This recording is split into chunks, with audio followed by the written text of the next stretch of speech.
Hi guys, and welcome back to Lasting Peace. As you can see, I'm standing in my kitchen right now, but I think that's because I found this is actually the best place for lighting. This may be the best you've ever seen me yet. I'm not sure. But thank you for being here today. I hope you're enjoying or looking forward to enjoying a wonderful new week. We kind of got away a while back from doing a question and answer thing, but I got a really interesting, or I think very poignant question from a young woman that I correspond with regularly, and she is coming out of an eating disorder as well.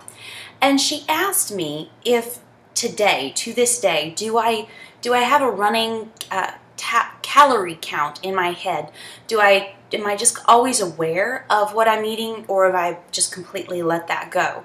And I thought it was an interesting question because that was an interesting battle. I don't know how many calories I consume on a daily basis anymore. I have given it up. But the process is hard. After you spend, for me, it was about 14 or 15 years of meticulously counting calories, literally memorizing the various books that give you calorie counts and nutrition information.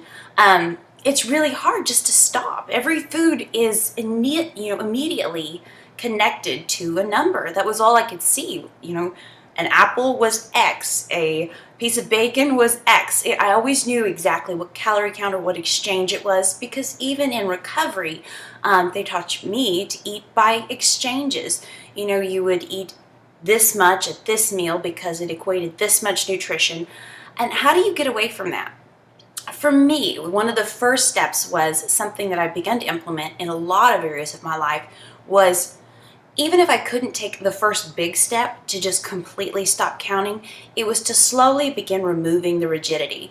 I quit measuring things. Even though I still knew about how many calories were in a cup of blueberries, I wasn't going to measure them, because if I didn't know if I was getting half a cup or 1 1/4 cups, I couldn't be exactly sure. And that was the key. Because once I wasn't exactly sure, over time it really didn't seem to matter what I knew or not. I quit measuring unless, of course, it was a recipe. And actually, my husband might tell you I don't really measure well with those. And so sometimes he is the sad recipient of something where I just dump the chili powder instead of measure the chili powder. Anyway, that is one of the ways that I began to slowly move away from counting calories, but it began with removing the exactness of it. That was really helpful. Another thing, if you're a perfectionist that tends to tie in with your eating disorder, at Remuda they made us quit wearing our watches. I don't think I've put one on since then. Ironically, I'm more early now than I ever was before.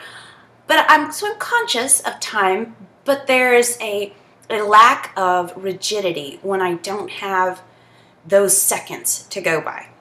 I used to work out for exactly a certain amount of time. And I mean, if I was short by 30 seconds, I would go back into the gym and finish 30 seconds.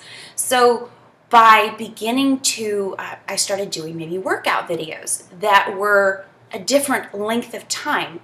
But, so-and-so, some professional said this was enough, and it was not what I was used to, not what I had already structured all of my control mechanisms around. So I hope that helps. I hope that gives you some kind of an idea as to how you can begin to take those steps toward a complete recovery with maybe smaller or more manageable chunks. And in essence, you begin to prove to yourself that it didn't really matter. If I wasn't really sure what I'd eaten yesterday and I woke up okay today, maybe I don't need to track it at all.